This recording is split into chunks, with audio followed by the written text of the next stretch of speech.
E nós vamos conversar com o economista e professor titular da Escola de Economia de São Paulo, da Fundação Getúlio Vargas, Rogério Mori. Muito boa noite, o senhor está me ouvindo bem? Boa noite, estou ouvindo perfeitamente. Seja bem-vindo mais uma vez aqui ao nosso programa Oeste Sem Filtro. E, Rogério, eu quero insistir numa pergunta que a gente já conversou aqui em outras oportunidades, mas é que o assunto continua circulando aí na imprensa. O ministro da Fazenda e o governo, eles seguem criticando aí a manutenção da taxa Selic, taxa básica de juros hoje em 13,75%. Eles alegam, dizem que a taxa está alta e dificulta aí o crescimento da economia, que estão tentando aí sabotar o governo. Pergunto ao senhor, essas críticas têm algum fundamento? Absolutamente nenhum. Assim, eu sendo muito franco, fazia tempo que eu não ouvia tanta bobagem sobre economia monetária e política monetária sendo dita em um espaço tão curto de tempo.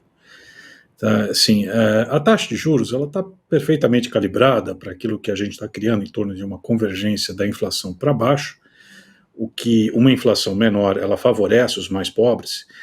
E o que o governo está fazendo é exatamente o contrário, eles querem subir a meta de inflação, querem forçar a taxa de juros para baixo, na marra, algo absolutamente incompreensível. Para a gente ter um parâmetro, vamos pegar o primeiro governo Lula, lá atrás, né, quando Henrique Meirelles era presidente do Banco Central, no segundo Copom ele elevou a taxa de juros a, pasmem, 26,5% ao ano.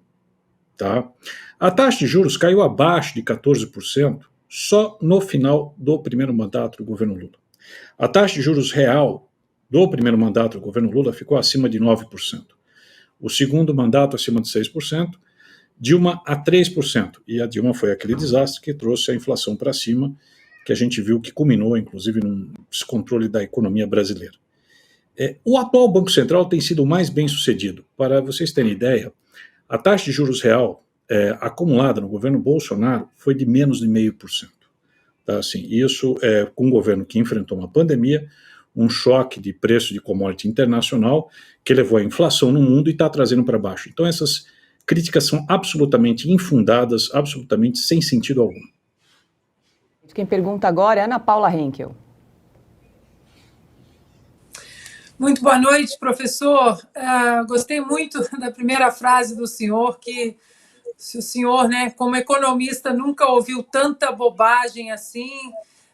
Às vezes, nós que não somos economistas, nós ficamos pensando, né, será que tem alguma coisa escondida que eu não estou entendendo ou é bobagem mesmo? Porque o Lula disse, né, recentemente que o mercado não tinha sensibilidade, não tinha coração. Agora, o ministro da Fazenda, Haddad, disse, provocando aí o mercado, né? Essa meninada na frente do computador, profissionais do setor que são vulneráveis a cada espirro lá em Brasília.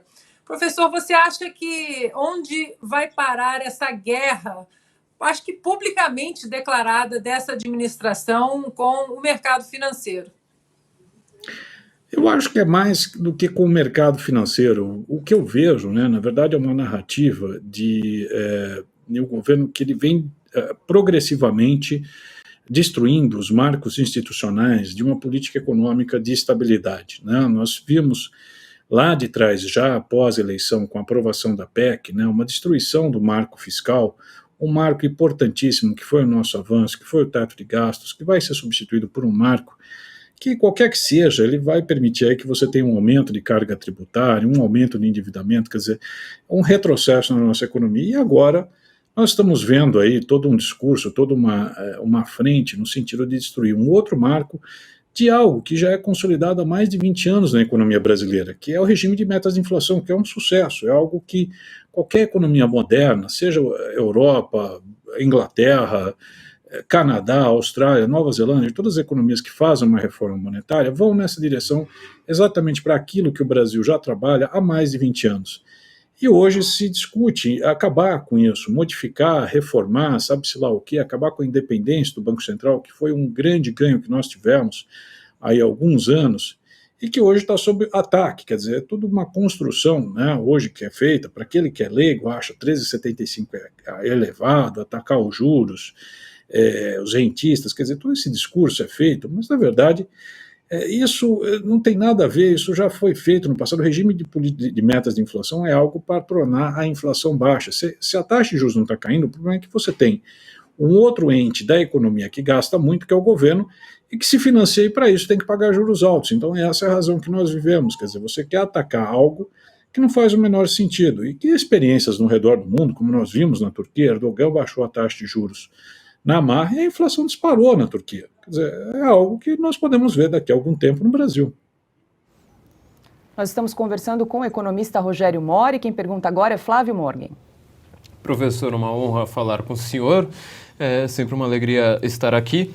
Eu queria fazer uma pergunta anexa à economia, de uma área anexa à economia que está cada vez mais próxima, que é a área do humor, a área da comédia. A gente lembra que Simone Tebet estava lá fazendo a sua campanha presidencial, ela estava agora nessa reunião aí do CFM, dizendo que queria um liberalismo. Muita gente na grande mídia também, apesar de o Lula estar falando o tempo todo que ele queria uma política cada vez mais socialista, estava dizendo, não, mas vocês vão ver, o Lula vai ser um liberal, ele está escondendo o liberalismo dele, né?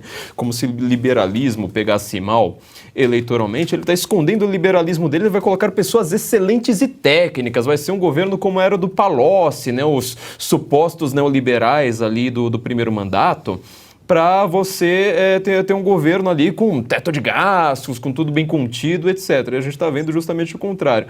Como o senhor acha que o mercado agora, todo mundo, sobretudo esse pessoal aí que fez o L, os isentões lá que fizeram L, estão vendo isso, principalmente dentro do mercado? Porque nós vimos muitos professores acadêmicos, nós vimos muita gente defendendo o Lula, falando que o Bolsonaro era fascista, aquela coisa toda.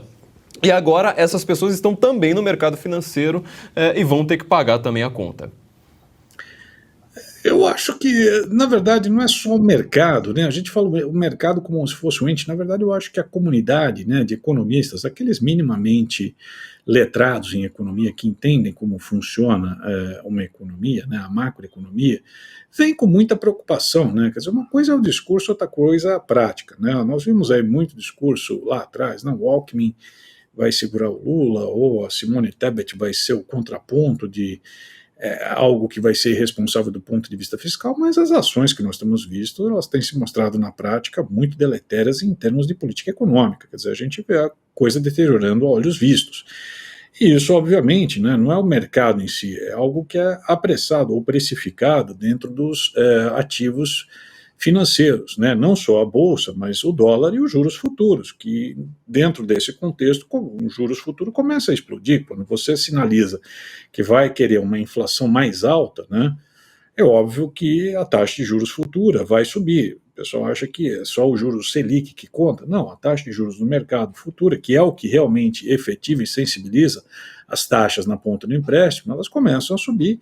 Então isso acaba sendo um tiro no pé, quer dizer, todo esse discurso, em certo sentido, irresponsável do ponto de vista de política econômica, que está se materializando na prática, né? Se fosse só discurso, ok, mas a gente vê a prática extremamente deletéria do ponto de vista de política econômica, acaba se materializando nos preços dos ativos, e investidores também que hoje estão lá fora e olham o Brasil com preocupação, quer dizer, o que vai ser esse país daqui para frente.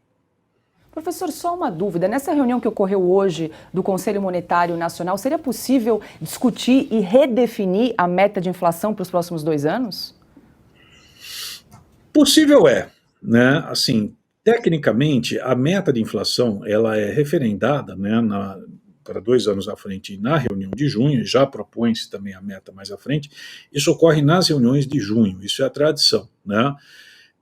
Inclusive fazia muito tempo que a gente nem ouvia falar da reunião do Conselho Monetário Nacional. Durante todo o governo Bolsonaro, essas reuniões ocorriam corriqueiramente e ninguém nunca se preocupou. Essa todo mundo está olhando porque é a primeira reunião onde nós temos parte da equipe econômica, onde você tem o ministro Haddad, a ministra Tebet, e outra parte que é o presidente do Banco Central, Roberto Campos Neto, que está sob ataque e se preocupa com o que vai ser feito, né?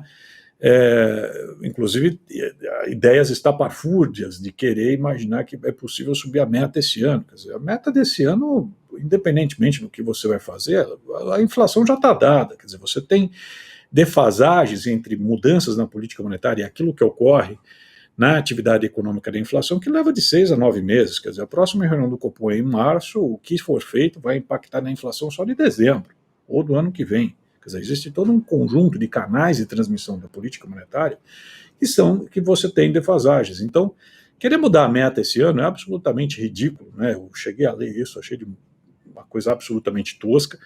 E querer mudar dos próximos anos também não faz o menor sentido, porque a inflação ela já está indo para o centro, né? O que é que está atrapalhando a inflação nesse momento? O que está atrapalhando a inflação chama-se política fiscal. O que esse governo está fazendo, ao invés de fazer uma política fiscal no sentido responsável de segurar gastos, ele está expandindo gastos, isso vai impactar em demanda e vai impactar a inflação. Então, isso que pode, o Banco Central já colocou isso em várias vezes na ata, não só nesse ano, inclusive no ano passado, quando o próprio governo Bolsonaro se mostrou expansionista, mostrou essa preocupação. E esse governo reforça essa política fiscal expansionista que vai impactar a inflação mais adiante. Quer dizer, o problema não é do lado monetário, o problema está do lado fiscal. Perfeito. Quem faz a pergunta agora é Augusto Nunes. Rogério, eu sei que você já deu essa explicação, vou pedir que você a repita, porque continuam mentindo, né, os defensores aí dessa farsa. Eles afirmam que a inflação, a taxa mais elevada da inflação não prejudica os pobres. Eu queria que você explicasse, porque isso aí é falso, né? Isso é absolutamente falso. Quer dizer, quem é o mais lesado com a alta da inflação é exatamente o mais pobre, o trabalhador. Se você imagina que você tem um reajuste anual, aqueles que conseguem minimamente um reajuste anual de salário, né, e isso ocorre a cada 12 meses, se a inflação está acelerando, o seu salário médio está caindo. Você está ficando mais pobre com uma inflação alta se você tem reajuste de salário a cada 12 meses. Então isso é uma falácia, quer dizer, você imaginar que inflação mais alta gera crescimento, não gera crescimento. Na verdade, ela concentra a renda. Porque aqueles que detêm mais riqueza têm como se defender disso. Quem acaba pagando o pato é o trabalhador. Então, assim, não se iludam aqueles que acham que uma inflação mais alta, a gente sair de 3,25 de meta e para 4,5, 5, vai ser mais benéfico do ponto de vista de crescimento. Não vai. E quem vai pagar a conta são exatamente os assalariados, aqueles que não têm condições de defender o seu rendimento em relação à inflação. Porque quando a inflação acelera, o seu rendimento médio cai. Perfeito. Eu vou pedir para o professor continuar aqui conosco, porque a produção, Augusto, resgatou o vídeo que você tinha pedido a respeito do Lula comentando e prometendo os R$5.000 de isenção do IR. E aí gostaria também que o professor comentasse a respeito dessa decisão do presidente Lula de aumentar o salário mínimo e também a isenção do IR. É preciso que haja uma política tributária progressiva em que quem ganha mais paga mais.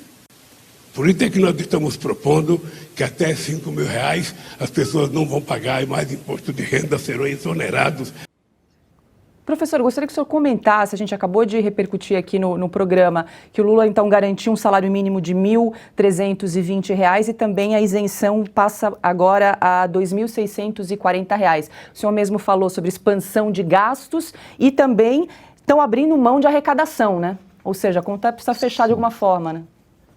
Sim, assim, a conta fiscal, ela não fecha. Quer dizer, quando a gente falava, quando o presidente falou em isentar até quem ganha R$5.000, nós estamos falando aí de um rombo fiscal adicional de 150 bilhões, quer dizer, de reais. Quer dizer, para você dar a isenção de R$5.000, você teria que aumentar ainda mais o rombo fiscal, algo da ordem de 150 bilhões de reais. Algo impensável, isso não tem condições, é como você pegar aquela PEC que foi aprovada aí no final do ano e dobrá-la. Ou seja, isso é uma promessa de campanha que ficou aí para as calendas, não tem a menor condição de ser levada adiante. Esse aumento aí que está sendo feito, obviamente vai ter um novo custo fiscal, vai ter um impacto, ainda não está completamente dimensionado. 1.320 é algo que dá para equacionar dentro.